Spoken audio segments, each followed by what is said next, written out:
আসসালামু আলাইকুম। ওয়ালাইকুম আসসালাম। তোমার হাঁটুতে কি সমস্যা ছিল আগে? কি সমস্যা হইতো? মানে হাঁটতে গেতে এই যে পাও আটু বেগে যাইতো, কন্ট্রোলে থাকতো না। মনে ব্যালেন্স থাকতো না? জি মনে হচ্ছে পড়ে যাবো, এটা মনে হতো পড়ে যাবো, হ্যাঁ? জি আর মনে হচ্ছে ঘুরে যেত, হ্যাঁ? জি আটু ঘুরে যাইতো। ঘুরে যেত। তাহলে তার কতদিন আগে সমস্যা ছিল এটা? এই তো 5 মাস হবো 5 বছর ধরে। খেলতে গিয়ে না এমনি?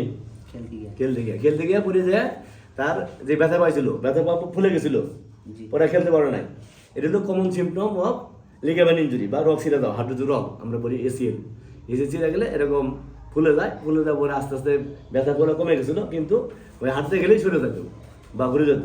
আজকে ইনশাল্লাহ অপারেশন করেছি 16/11/2025, মানে নভেম্বরের 16 তারিখে অপারেশন করার পরে এখন 2 মাস হয়েছে, প্রায় 2 মাসে একটু বেশি হয়েছে, 2 মাস 10 দিন, আজকে 7 দিন। এতে এই যে পাও যে ঘুরে যেত আর ঘুরে না, ঘুরে এখন ঘুরে না। আর আগে মনে হয় পড়ে যাবো, ব্যালেন্স কম থাকে, এরকম নাই এখন। ইনশাল্লাহ এখন উনি ভালো আছে। নাম হাবিবুর রহমান, মাদ্রাসা বলো নাকি?